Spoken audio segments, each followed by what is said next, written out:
और 5 तारीख तो आपको भी याद होगा कि 370 को लेकर 5 तारीख बेहद अहम होती है और 5 अगस्त को लेकर इस वक्त जम्मू कश्मीर के अंदर सुरक्षा व्यवस्था को कड़ा किया गया है, क्योंकि 370 हटने की दूसरी बरसी कल है और 370 को हटाया गया था 5 अगस्त 2019 को, लेकिन पूरे 2 साल कल हो जाएंगे और श्रीनगर में सुरक्षा व्यवस्था को कड़ा कर दिया गया है।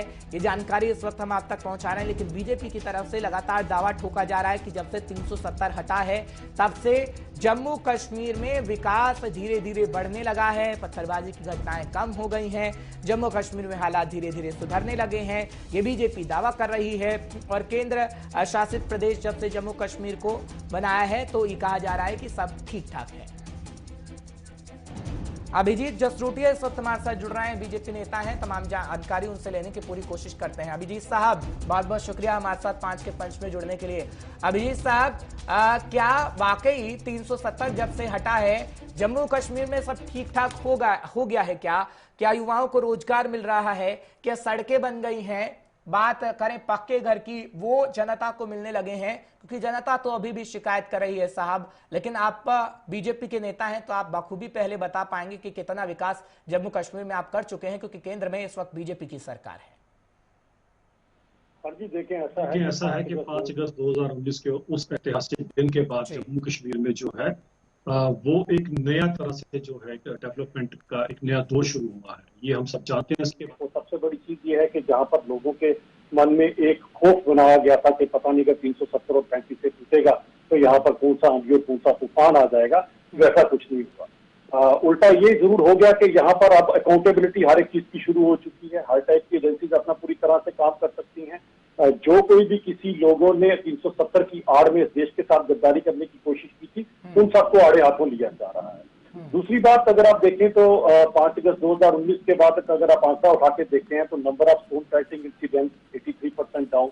उसके अलावा जो नया रिक्रूट जो हथियार उठाया करता था, आज की डेट में वो उठाने को तैयार नहीं है। तो हर टाइप की जो है वो जो टेररिज्म के रिलेटिंग इंसिडेंट्स हुआ करते हैं उसमें भी काफी गिरावट आई है। तो ये जो चीज है ये आपको सिर्फ और सिर्फ 5 अगस्त 2019 के बाद ही पॉसिबल हो पाई। यही कुछ पार्टियों की जो उसको बात करके और दूसरे एंगल से देखते हैं, वो कहीं ना कहीं अपनी एक खोखली सियासत 370 जैसे मुर्दे के ऊपर जो है वो चलाना चाहते हैं, लेकिन हम सब जानते हैं जो मुर्दा मर जाता है, जो खत्म हो जाती थी, वो कभी वापस नहीं आती। खैर उनको सूट करती होगी उनकी सियासत, वो जरूर कर सकते हैं इसके ऊपर सियासत, लेकिन हार्ड फैक्ट तो यही है और लोगों ने इसको बड़ा पॉजिटिवली लिया है।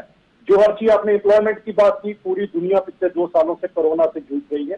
बड़े बड़े डेवलप कंट्रीज जो हैं वहां पर भी आप देख लीजिए अनएम्प्लॉयमेंट का क्या कर रहा। हिंदुस्तान भी कुछ उनसे अलग नहीं रहा, लेकिन फिर भी जम्मू कश्मीर में कुछ हद तक जो है रोजगार दिए गए, ये आप सबके सामने है। लेकिन सबसे बड़ी बात हर चीज जो हर एक इंसान को जानना जरूरी है, रोजगार जो दिए जा रहे हैं वो हकदार को हक दिया जा रहा है। एनसी कांग्रेस की तरह, पीडीपी की तरह बैकडोर अपॉइंटमेंट्स नहीं हो रही हैं कि जो कोई अपने कार्यकर्ता या अपनी जान पहचान के मामी या फूफी के बच्चे हुआ करते थे उनको नौकरी दी जाती थी। आज जिसका जो हक बनता है उसको वो नौकरी पारदर्शिता के साथ नौकरी भारतीय जनता पार्टी की तरफ से, ये जो चीज है मुहिम जो है आज। ठीक है, लेकिन जब हम जिक्र करते हैं लद्दाख का भी, लद्दाख भी केंद्र शासित प्रदेश इस वक्त है और जम्मू कश्मीर भी है, लेकिन ये कहा जा रहा है कि लद्दाख की जनता खुश नहीं है, क्योंकि जब हम केडीए मेंबर से बातचीत करते हैं, पिछले दिनों हमारी करगिली साहब से बातचीत हो रही थी, वो कह रहे थे कि लद्दाख की जनता को जो वादा किया गया था वो तो मिला ही नहीं। सेरिंग नामग्याल साहब कह रहे थे कि नौकरी मिलेगी लद्दाख के युवाओं को, वो भी नहीं मिली। और जहां तक एक रिपोर्ट का जिक्र हम करते हैं तो जम्मू कश्मीर के युवा भी यही कह रहे हैं कि खासकर कश्मीर के युवाओं को नौकरी देने का जो वादा किया गया था युवाओं को खासकर वो मिला ही नहीं। तो आम जनता तो साहब कुछ और कह रही है। हाँ, हम ये मानते हैं कि आप कह रहे हैं कि कोरोना का काल है और सब कुछ एक ठीक ठाक एकदम से नहीं हो जाता है, लेकिन कितना और समय लगेगा ये भी तो जनता जानना चाहती है। देखिए, ऐसी बात है कि लद्दाख के अंदर मुझे नहीं लगता, सिवाय कुछ सिलेक्टिव लोग हैं जो अपनी शायद सियासत के लिए ऐसी बात करते होंगे, आम लद्दाखी को पता है कि पहले वो किस तरह से जो है एक पर्टिकुलर एरिया की डोमिनेंस के अंदर लद्दाख के रोक लेते थे और लद्दाख के लोगों को पिछली जितनी सरकारें रही हैं उन्होंने इरेलेवेंट करने में कभी कोई कसर नहीं छोड़ी। लद्दाख वालों को तो अपना हक अभी उनको पता लगा कि उनका हक क्या होता है, जिसके साथ उनके साथ किस तरह की वहाँ डेवलपमेंट हो रही है। अगर आप कभी लद्दाख में जाएं तो आपको पता चलेगा किस तरह का निवेश वहां पर हो रहा है, ये आपको पता चलेगा। तो आने वाला भविष्य जो है वो लद्दाख वालों का बहुत उज्जवल है, वो उसको बड़े भली भांति जानते हैं। यही बात जब ये यूथ को बरगलाने की बात करते हैं तो इनके पास यही बातें रह जाती हैं। मेरे को तो सिंपल सा इनसे पूछना है कि आज अगर बैकडोर अपॉइंटमेंट नहीं हो रही तो क्या यूथ कुछ नहीं है? तो ये सब कुछ होगा। लेकिन अगर आप देखें पिछले 50-60 साल से जो खड्डे इन्होंने जम्मू कश्मीर के अंदर जो डाले पुरानी रियासतों, पुरानी सरकारों ने यहाँ के लोगों के साथ जुल्म कर किसी एक पर्टिकुलर पार्ट के साथ इन्होंने जो है वो अपनी वफा निभाई, बाकी सबके साथ बेवफाई की है, उसको आप कैसे सोच सकते हैं कि 2 साल में सब कवर अप किया जा सकेगा।